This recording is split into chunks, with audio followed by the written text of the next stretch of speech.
Ce projet podcast est une initiative créée et proposée par la SBL de Podcast Factory Org avec le sponsor de Transforma Bruxelles Innovation Playground.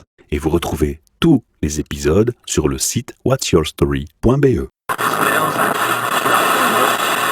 You're listening to the Podcast Factory. Bienvenue pour un nouvel épisode MidoriCast, votre podcast sur les initiatives positives en faveur de l'environnement. Nous sommes dans la rubrique 6 minutes pour comprendre et donc je laisse la parole à Pierre Léonard. Bonjour, 6 minutes pour comprendre, c'est la rubrique qui répond à toutes les questions des décideurs en matière de développement durable.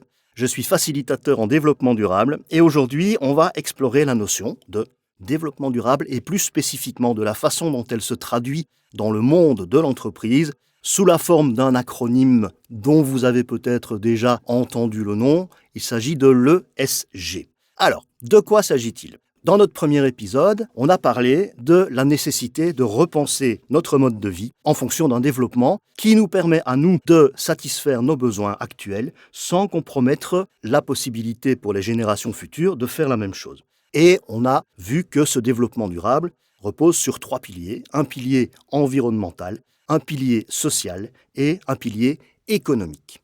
Et c'est là qu'intervient le fameux acronyme ESG pour environnement, social, gouvernance.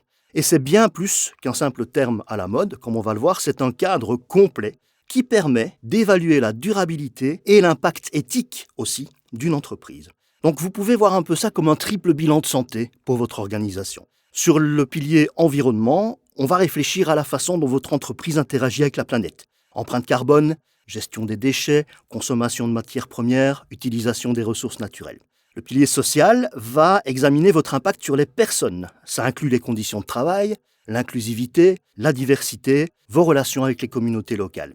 Et enfin, la gouvernance, on va voir comment vous dirigez votre navire. Votre transparence, la manière dont vous menez vos affaires de façon éthique ou pas, enfin on espère que ce sera de façon éthique, et dont vos décisions sont prises.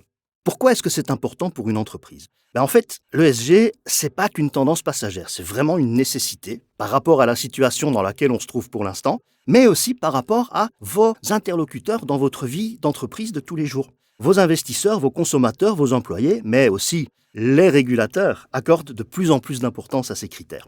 Une entreprise qui néglige son ESG peut perdre en compétitivité, par exemple en passant à côté de marchés publics, en réputation, face à des consommateurs qui sont de plus en plus avertis, et en attractivité, que ce soit vis-à-vis de recrues potentielles ou bien d'investisseurs. Donc, les avantages d'une adoption authentique de l'ESG, ça va bien au-delà des avantages financiers. Une approche ESG solide, ça vous ouvrira de nouvelles opportunités et aussi, c'est important, ça va renforcer la résilience de votre organisation par rapport aux défis que nous impose déjà maintenant la multicrise environnementale, parce qu'il n'y a pas que le changement climatique, face à laquelle nous nous trouvons déjà maintenant.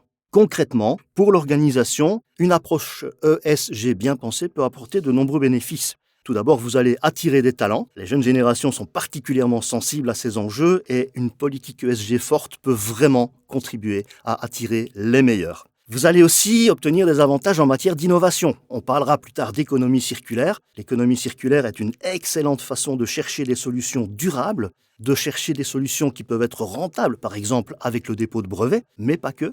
Et je ne cite ici que 2 exemples, mais encore une fois, on y reviendra. Au niveau de la réduction des coûts, c'est aussi une démarche qui est très intéressante. Réduire votre consommation d'énergie qui coûte de l'argent, ça va vous apporter des économies. Réduire le prix que vous payez pour évacuer vos déchets aussi, etc., etc. Et ça peut représenter quand même des montants substantiels. Et dernier point pour aujourd'hui, l'accès au capital. De plus en plus d'investisseurs intègrent les critères ESG dans leurs décisions d'investissement. Pareil pour les subsides et les subventions accordées aux entreprises.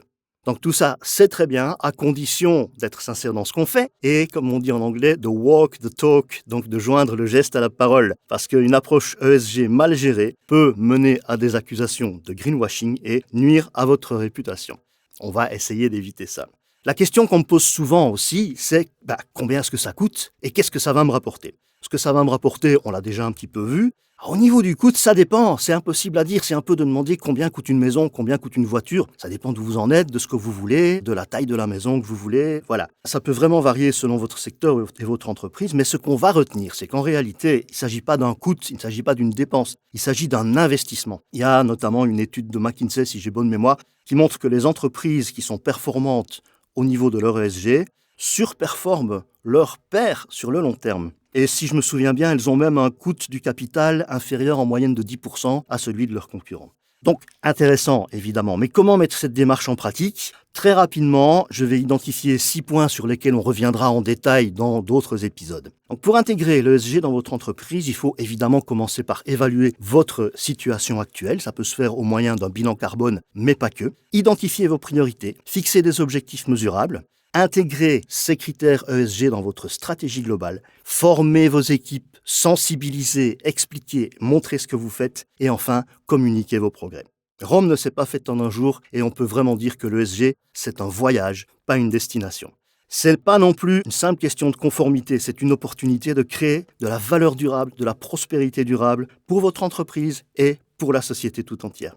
Voilà. Alors, est-ce que vous êtes prête et prêt à relever le défi ? Pour approfondir le sujet, si vous le souhaitez, consultez les sources. Je vous invite à consulter le blog 6 minutes pour comprendre. Dans les prochains épisodes, on va commencer à examiner plus en détail chacun des points qu'on a examinés aujourd'hui. Merci d'avoir été avec moi pendant ces 6 minutes pour comprendre l'ESG et à bientôt. The Podcast Factory Org a envie de conclure cet épisode par une petite remarque. L'ESG est indissociable de la congruence. Merci. Je vous invite aussi à regarder le texte du podcast. Il s'y trouve un lien pour laisser un message vocal à Pierre Léonard.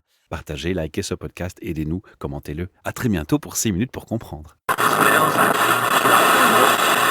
You're listening to the Podcast Factory. Ce projet podcast est une initiative créée et proposée par la SBL de Podcast Factory Org avec le sponsor de Transforma Bruxelles Innovation Playground. Et vous retrouvez tous les épisodes sur le site whatsyourstory.be.